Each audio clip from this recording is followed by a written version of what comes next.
How you guys all doing today? Welcome back to the GSMC Chip Shot Football Podcast brought to you by the GSMC Sports Network. I'm your host, Manny Maradiaga, live today on Wednesday, June the 5th, to again talk about some more storylines going around the NFL currently. We're going to be talking some more new contracts as Christian McCaffrey just got his new extension on the current deal that he had to reset the running back market again himself. We're going to be talking about that, and also this discussion I wanted to get into with all the wide receivers now getting a lot more lucrative deals, how the evolution of the NFL has sort of played into why these wide receivers are looked at as more valuable now than a few years past, and why they're getting more money now as the NFL continues to push more of a passing game than a running game per se, and also some more rankings on the receiver groups as well, this time in the AFC West. All those and much more are coming up on today's show, so please remember to like, follow, and subscribe to the GSMC Chip Shot Football Podcast. And as a reminder, if you have any questions or comments, use the tip and donations link, GSMCPodcast.net, as you see there on your screen. By using that, I'm able to see your question and read it on air, and that way, get your guys' thoughts or perspective on anything I say or on any of the topics I have on hand today.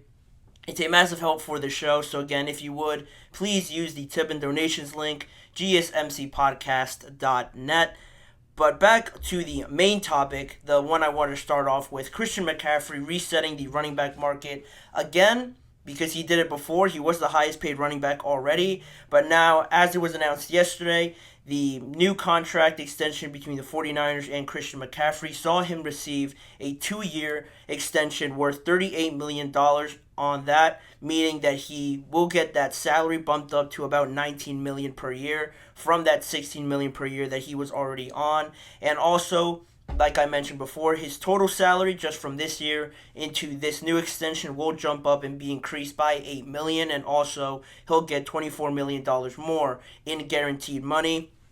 This whole situation, to kind of give it a little bit of background with the 49ers and why this extension is only 2 years, is because when the 49ers traded back in 2022 for Christian McCaffrey, they also took on the contract, the newer contract that the Carolina Panthers also gave him, just 2 years away from that in 2020. That was a 4-year, $64 million deal with $16 million per year, which was the contract that he was already on. The 49ers took that in. He was already the highest paid running back and had 2 more years left on that deal, but the biggest issue that I guess Christian McCaffrey's camp and himself wanted to resolve was that there was none of his base salaries on those remaining 2 years were guaranteed money. So playing the running back position, how the market has sort of been derailed and become devalued over the last few years, you can't have no guaranteed money as a running back, just because you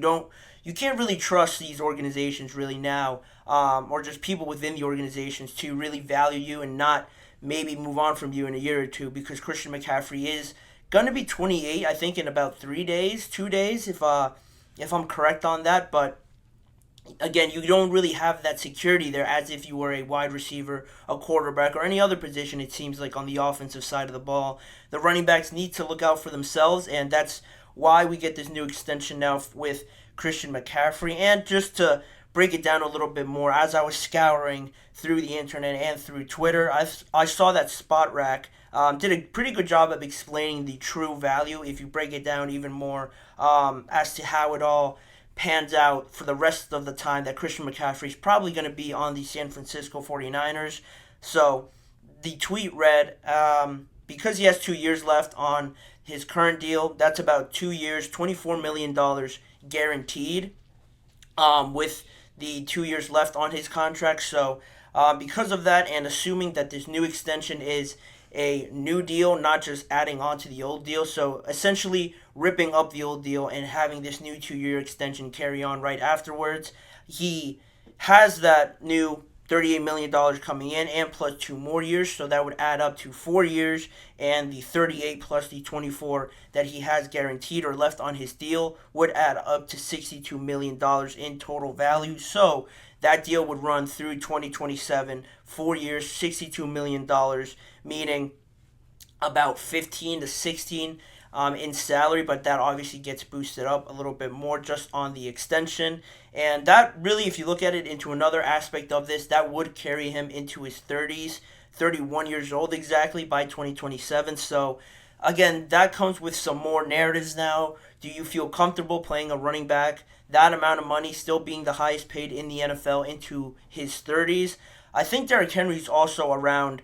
I want to say he's around 10 million, maybe a little bit less, maybe a little bit more, give or take a million or so. But he's well into his 30s or 31 years old now, if my memory serves me right. So he isn't getting the amount of money that Christian McCaffrey's paid, but also the timing of the deal, projecting what Christian McCaffrey will look like in 3 years, 2 years is something that we would probably never finish having a conversation about based on the injuries that could happen, maybe just how his body develops with all the wear and tear on it. So far, so good for Christian McCaffrey. He's dealt with some nagging ones, but I think for the most part, he's been healthy. So the 49ers felt comfortable paying him into his 30s. Kyle Shanahan also addressed it at the mini camp or at the OTAs that have been going on for the 49ers, how he feels very comfortable with it.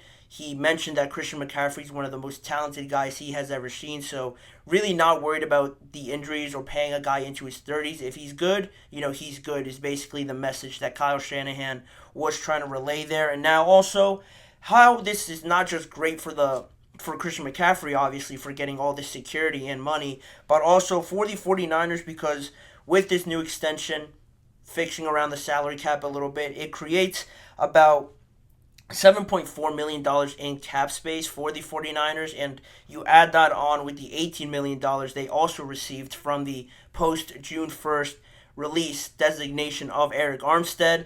That pretty much brings them to about $32 million in cap space, and that's massive. That's massive, not just because you obviously want more cap space and not have to worry about it, but also with the Brandon Ayuk situation looming over their heads.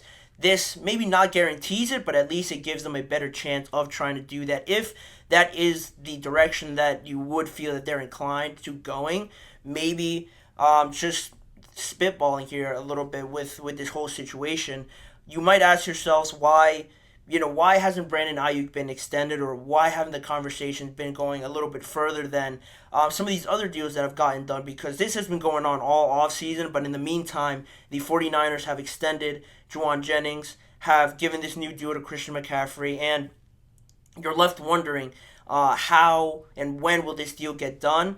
I swear they've mentioned the extension to possibly Brock Purdy more than this Brandon Ayuk deal. That's just how I feel. That's what it seems like, honestly, at this point. And with how this is going, you could look at it in the positive way, saying that they're just creating more cap space, that it will get done eventually. Or you could be thinking negatively, depending on if you're a 49ers fan, I guess, that they're trying to get everybody that they can secured in the case that Brandon Ayuk is closer to leaving. They have secured the rest of their weapons and don't have to worry about somebody else maybe potentially leaving after that. If they secure everybody else and know that they're going to have other playmakers on their team, you could sort of withstand Brandon Ayuk being traded or just moving on from him if it doesn't work out with the price range and everything like that. Those are the two sides of it. Those are sort of the options I'm thinking of right now because of how this is all playing out. And not to say that Christian McCaffrey doesn't deserve this deal right now. He was probably their best player, most consistent player. Just in 2013, if you look at it, he recorded 1,459 rushing yards, 14 rushing touchdowns, 564 receiving yards, and 7 receiving touchdowns. Was named the Offensive Player of the Year. One of, if not the main reason they were such a juggernaut getting to the Super Bowl. So, it's not like he doesn't deserve it. It's astronomical for Christian McCaffrey, and this running back market for a running back to now be earning close to $20 million is remarkable, and it is a small list of the running backs only making about $10 million or more.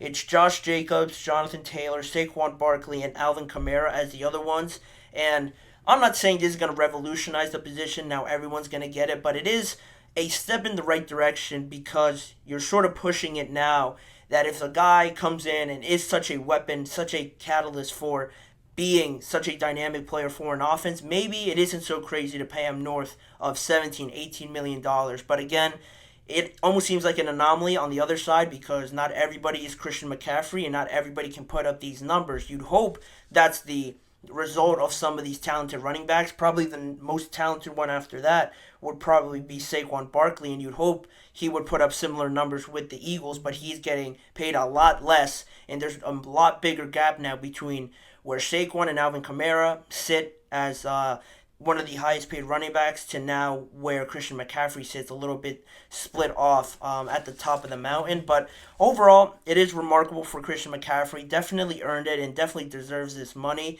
I heard a good point today in our production meeting that if you look at some wide receivers that are getting paid a lot more, some wide receivers are getting paid $26, $27 million, and you could argue that Christian McCaffrey is a lot more vital to the 49ers than those wide receivers are, who might be the second option on their team. So that's another thing to consider, not to devalue the running backs too often, because a lot of times they do a lot more than some of these wide receivers are getting paid, or tight ends, or whatever the case may be, and they're not getting paid as such. It is a problem for a running back and how the league views the evolution of the game going forward, but McCaffrey gets paid accordingly, and good for him, good for the 49ers to secure one of their, if not the most vital piece to their offense. But on that topic, it does allow me to transition into a break right now, but also in the segment right after the break, talking about the evolution of the game, how the devaluing of running backs and sort of the elevation of the passing game